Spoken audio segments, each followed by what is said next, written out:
Você já parou para pensar no que realmente significa a abertura dos 7 selos? É um dos momentos mais profundos, misteriosos e impactantes das Escrituras. Um chamado à reflexão sobre o tempo, o juízo e, acima de tudo, o propósito de Deus para a humanidade.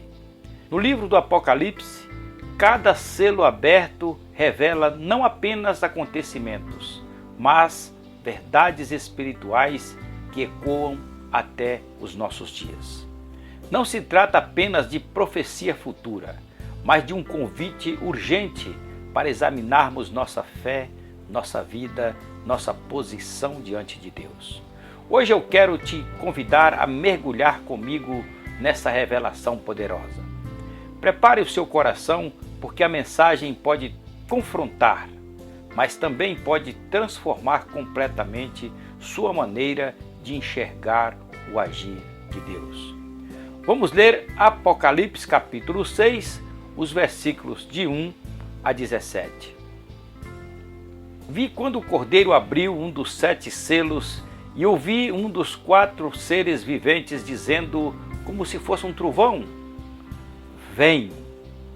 Vi então, e eis um cavalo branco e o seu cavaleiro com um arco, e foi-lhe dada uma coroa, e ele saiu vencendo para vencer.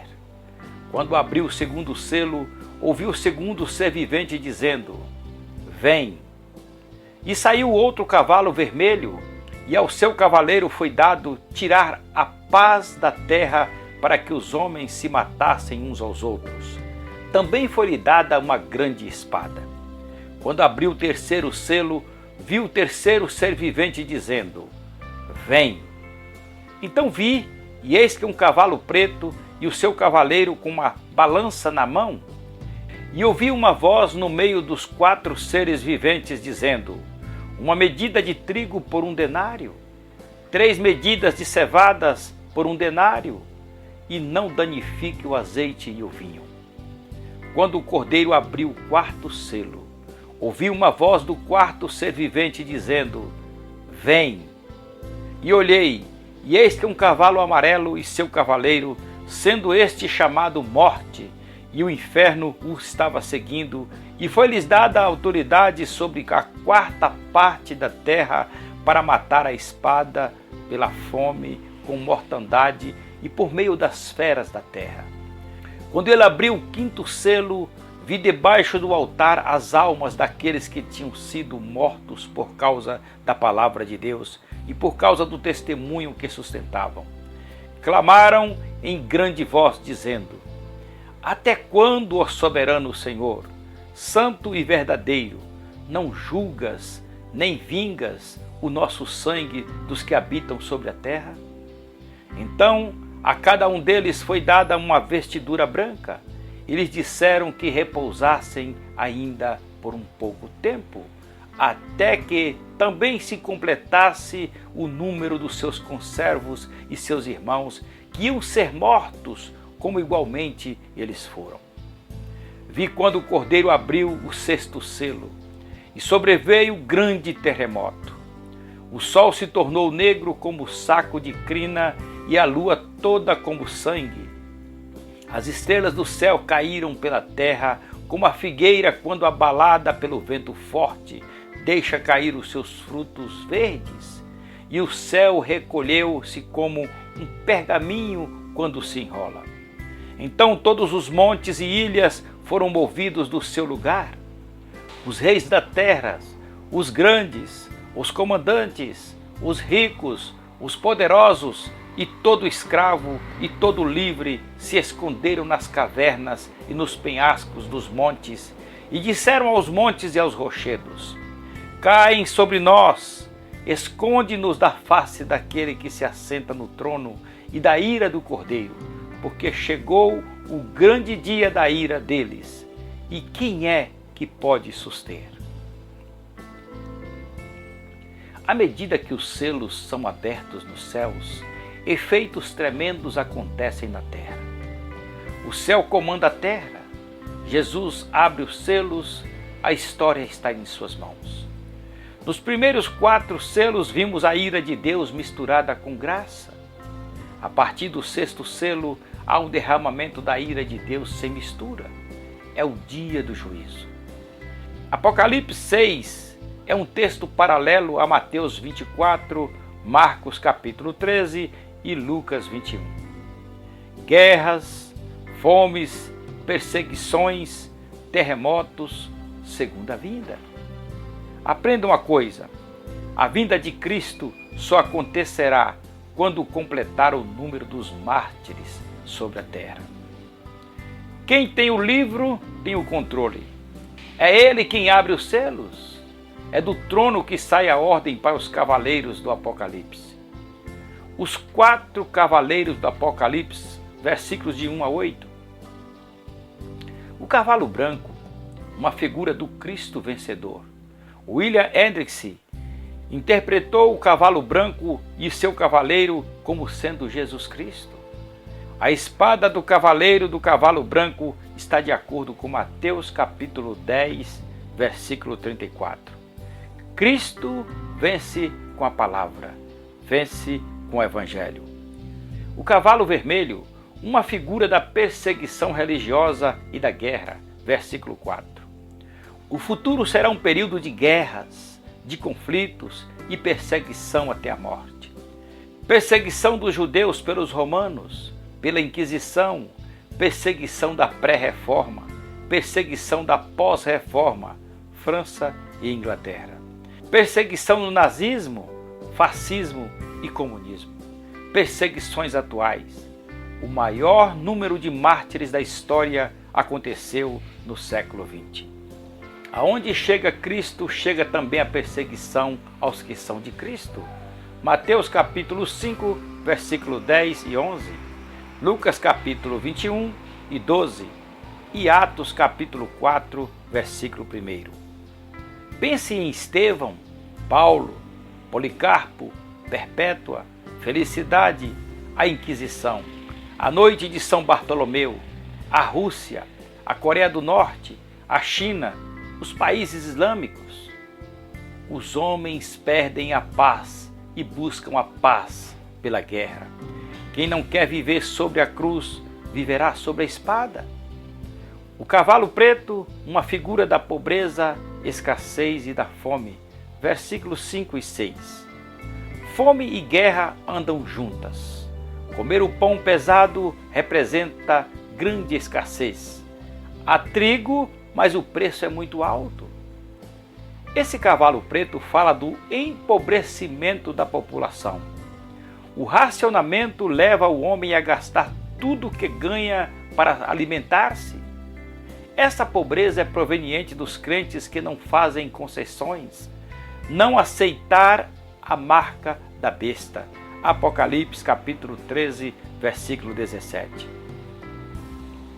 O cavalo amarelo, uma figura da morte, versículos 7 e 8. O Hades sempre vem atrás da morte. A morte derruba e o Hades recolhe os mortos. A morte pede o corpo enquanto o Hades reclama a alma do morto. Mas ambas estão sob o controle do trono. O quinto selo, o clamor nos céus. Versículos de 9 a 11. As almas dos que morreram pela sua fé estão nos céus. Verso 9. As almas sobrevivem sem o corpo e são conscientes. Elas não estão dormindo. Essa é a nossa gloriosa convicção. Morrer é estar com Cristo, é deixar o corpo e habitar com o Senhor. Enquanto os falsos crentes vão apostatar-se, amando o presente século, adorando o anticristo e apostatando diante da sedução do mundo ou da perseguição do mundo, os fiéis selarão com o seu sangue o seu testemunho e preferirão a morte à apostasia. Mateus capítulo 9, versículo 10. As almas dos fiéis pedem não vingança pessoal, mas a vindicação da glória de Deus Santo. Versículo 10. Esse é o clamor da igreja diante dos massacres, arenas, piras, campos de concentração, prisões, câmeras de gás, fornos crematórios. As almas dos fiéis recebem vestes brancas, representando retidão, santidade e alegria. Verso 11. Estar no céu é bem-aventurança, é glorificação. Lá não tem mais dor, nem pranto, nem luto. O número dos que está dormindo. O número completo dos mártires, ele não é citado, mas existe. Até que esse número não tenha sido completado na terra, o dia do juízo não pode chegar. O clamor sobre a terra, o juízo chegou. Versículos de 12 a 17. O juízo chegou, as portas da graça estão fechadas. É o dia da ira do Cordeiro. O sexto selo introduz o dia do juízo. O medo, o terror, o espanto, um universo sendo sacudido e os homens completamente aterrorizados, tentando se esconder. O juízo chegou. O próprio universo está abalado, versículos 12 a 14. O sol, a lua, as estrelas, o céu, os montes, as ilhas, tudo aquilo que se considerava sólido, firme, está abalado. As vigas de sustentação do universo estão se desintegrando. A antiga criação está se desintegrando. O juízo chegou. Os homens estão em profundo desespero. Versículos 15 e 17. Há 6 classes de pessoas descritas da mesma forma que tinha 6 classes de elementos abalados. Reis, grandes comandantes, ricos, poderosos, escravos e livres. A vinda de Cristo só acontecerá após completar o número dos mártires sobre a terra. O tempo da graça acabou. A porta está fechada. Agora é o juízo. Importa que todos compareçam perante o tribunal de Cristo. Conclusão. O dia do juízo se aproxima, mas hoje ainda é o dia aceitável. Ainda você pode se voltar para Deus e encontrar perdão. A abertura dos 7 selos nos mostra que nada foge do controle de Deus. Mesmo em meio ao caos, às dores e aos acontecimentos que parecem assustadores, existe um plano sendo cumprido. Perfeito, soberano e cheio de propósito. Essa revelação não deve gerar medo, mas despertar vigilância, fé e arrependimento. É um lembrete claro de que o tempo é precioso e que precisamos estar firmes, preparados e alinhados com a vontade de Deus. Que essa reflexão não fique apenas na teoria, mas toque profundamente no seu coração. Se esta mensagem falou com você, compartilhe com alguém, porque nunca sabemos quem precisa despertar enquanto ainda é tempo. Que Deus te abençoe grandemente e te fortaleça na tua caminhada. E até o próximo vídeo.